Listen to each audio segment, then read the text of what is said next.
എറണാകുളം നടക്കാവിൽ പോലീസിനെയും നാട്ടുകാരെയും അസഭ്യം പറഞ്ഞ മദ്യപ സംഘം മദ്യപിച്ച് വാഹനമോടിച്ച് മറ്റൊരു കാറിൽ ഇടിച്ച് അപകടമുണ്ടാക്കിയവരാണ്.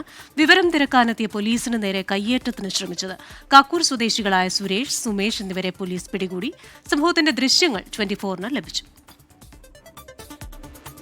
വിവരങ്ങളുമായി കൊച്ചിയിൽ നിന്ന് എസ് ശ്യാംകുമാറാണ് ചേരുന്നത്. ശ്യാം, എന്താണിത് സംഭവിച്ചത്? ഈ മദ്യപിച്ചതിന് ശേഷം പോലീസിനെ അടക്കം അസഭ്യം പറയുന്നു, കയ്യേറ്റത്തിന് ശ്രമിക്കുന്നു. എന്തായിരുന്നു സംഭവം? ക്രിസ്ത്യന്, ഇന്നലെ രാത്രി നടക്കാവ് റോഡിലാണ് ഈ അപകടം.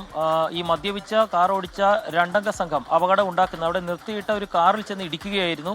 ഇവർ ഓടിച്ചിരുന്ന കാർ പിന്നീട് നാട്ടുകാർ തടയുകയായിരുന്നു. കാരണം ഈ അപകടം ഉണ്ടാക്കിയ ശേഷം നിർത്തിയിട്ടിരുന്ന കാറിലുണ്ടായിരുന്ന സ്ത്രീയെയും കുട്ടിയെയും ഇവർ അസഭ്യം പറയുകയും അവരുടെ ഫോട്ടോ എടുക്കാൻ ശ്രമിക്കുകയും ചെയ്തു.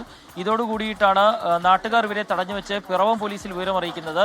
തുടർന്ന് പിറവം പോലീസ് ഉദ്യോഗസ്ഥരെത്തുമ്പോൾ പോലീസിന് നേരെ കയ്യേറ്റത്തിന് ശ്രമിക്കാനാണ് പ്രതികൾ രണ്ടുപേരും ശ്രമിച്ചത്. ഇതോടെ നാട്ടുകാർ കൂട്ടിച്ചേർന്ന് ഈ പ്രതികളെ കൈകാര്യം ചെയ്യുന്ന ഒരു സാഹചര്യത്തിലേക്ക് കാര്യങ്ങൾ എത്തിച്ചു. ഒടുവിൽ പോലീസ് രണ്ടുപേരെയും, സുരേഷ്, സുമേഷ് എന്നിവരെ പോലീസ് അവിടെ നിന്ന് അറസ്റ്റ് ചെയ്ത് കൊണ്ടുപോവുകയായിരുന്നു. ഏതായാലും അരമണിക്കൂറോളം നാട്ടുകാർ തടഞ്ഞു വെച്ച ശേഷമാണ് പ്രതികളെ പോലീസിന് വിട്ടു നൽകിയത്.